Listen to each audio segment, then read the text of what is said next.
Assalamu alaikum and good evening. My name is Taufiq Jusoff. Today, my team A4 Flat will be discussing the ethical issues that the National Registration Department (JPN) is facing. Along with me today, I have Harish and Triven. The National Registration Department, also known as Jabatan Pendaftaran Negara, is a department under the Ministry of Home Affairs (KDN). JPN's main branch is located in Precinct 2, Putrajaya, and has branches in all 15 states of Malaysia, including Wilayah Persekutuan and Labuan. The core business of JPN includes birth-related matters such as certificates, identity cards such as My Card and My Kid, adoption of children, marriage, divorce, death, and citizenship. Now let's move forward to the Code of Ethics. JPN is a government agency. It has its codes of ethics that can be accessed publicly on their website. These codes of ethics include their working code of ethics related to how they should act as employees, how they should treat their customers, and some IT-related policies such as data protection and storage security, since JPN manages the database of all Malaysians. With that being said, despite having a code of ethics enforced, there are still ethical issues that revolve around JPN. We will be sharing 5 issues linked to JPN.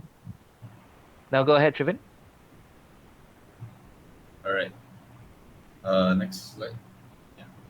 All right. So for the first case that we researched on, it was providing a false info. There was a contract laborer named Rizwan that was charged RM 3,000 by a magistrate court for false entry of a girl's birth 2 years ago.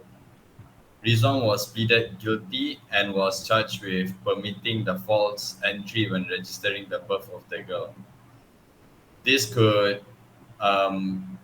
be even more worse based on the law section 361C, where you could be fined up to RM 20,000 or imprisonment up to 3 years, or both if caught.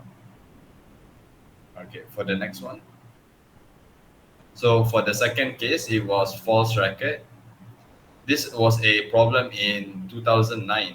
There were 200 birth records were falsified in the past 10 years by a doctor working in a private clinic. So in Putrajaya and was discovered by the JPN. This caused a huge stir up and distrust in society. It also caused a huge problem for JPN, where they would need to verify all their like citizens' personal information and all. There should be lots of ways, such as like additional enforcement in monitoring on healthcare professionals and the higher ups, as they have lots of personal information kept. All right, that's it for me. I'll pass it to my next friend, Harish.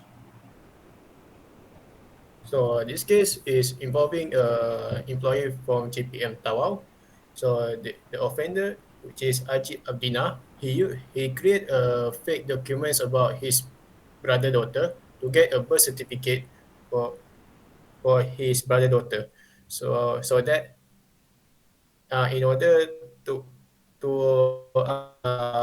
to make people confusing about his brother daughter, so such as people will start assuming that uh, the his brother daughter is the offender daughter himself.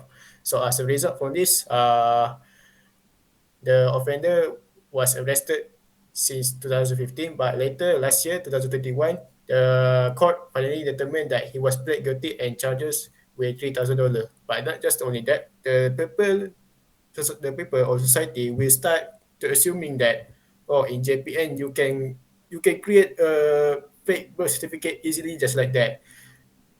Then the people will start to assuming like that day by day. And then the solution for this is that the security department must always be aware and must improve the procedure for creating a birth certificate to ensure that that there is no false document being submitted, just like in this case. But the scenario doesn't end in this. not just the employee involved, but also the high-ranking positions such as the assistant director from Penang NRD, which is Muhammad Faizul Alifin, with his 5 co-workers, was selling fake identity cards to the foreigners from China, which got them, which provide them the profit for over thousands of ringgits for them. So, as a result from this irresponsible action, they all got arrested and they all got the 32 charges, but Muhammad Faizul Arifin himself got over 11 charges, which is higher than other of his co-workers.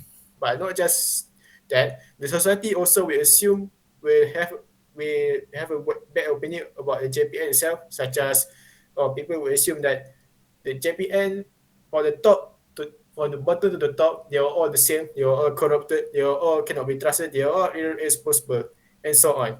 So the solution for this is that, as like we said previous, the security department must be always be aware, and they also must implement an internal monitoring so that they can detect the money flow and the daily activities of their staff every day. So, but there is something more worse than this thing, which is data leak that Taufiq will continue. Thank you very much, Harish. So now we've reached the creme of the crop. The agency itself, JPN, is under fire for allegedly leaking data and information from the agency itself. Last year in 2021, it was reported that millions of Malaysians' private information were leaked and sold on the dark web. JPN is accused of being the source of the database and information.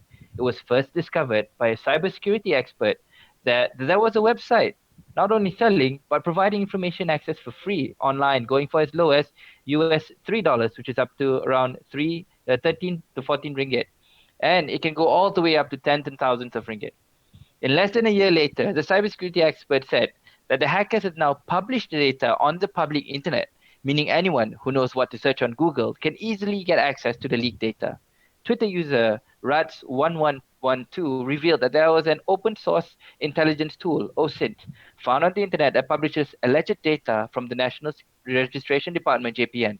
He also said that the website allows anyone to find someone's information just by keying in their name, identification card, car plate, or even phone number. Initially, when it was still small and discovered that there were only 4 million database on sale, the KDN Minister Hamzah Zainuddin refuted it in saying that all our information is safe and secure and this was false news. However, now that once it has been exposed on laoya.com that there was actually information totaling up to more than 22.5 million information or database online, that's when they started investigating it deeper. Hamzah Zainuddin then claimed that the leak came from other agencies linked to the My Identity effort that started in 2012, linking up to 10 agencies as listed in the image here. Until today, the police are still investigating the matter, and there has yet to be any conclusion drawn as to how it even happened, what the probe is ongoing at this moment, and how bad the situation really is. Even the defense minister commented on it and assured members of the public, saying that the ministry has systems in place to prevent issues stemming from the latest data leak affecting national security, reported by the Star. Okay. In conclusion, based on what we have presented, computer ethics is something that we should actually abide on our own. Okay. But based on this and the cases that we have presented to you, no matter how much code of ethics is being drawn up and the awareness that has been spread and trainings that have been provided, these issues will still arise. These are among the few that were reported, and we don't know for sure how many has taken place internally. Information retrieval and cyber law has been breached in all of these cases, ranging from the individuals to the healthcare providers, the employees themselves of JPN, all the way up to the top ranks. This creates, as mentioned earlier by my colleagues as well, this creates a real strong, a negative sense of distrust among us on the receiving end, because now we don't know how our information is actually being handled. We believe that this information in terms of ethics and how it should be managed is something very important. There should be better enforcement on it and also better SOPs to ensure that stricter measures are put in place in an attempt to try to prevent this from happening in the future. Now, just a simple message from us: don't be part of the problem. Let's all be part of the ethical solution. That's all from us. Thank you, guys.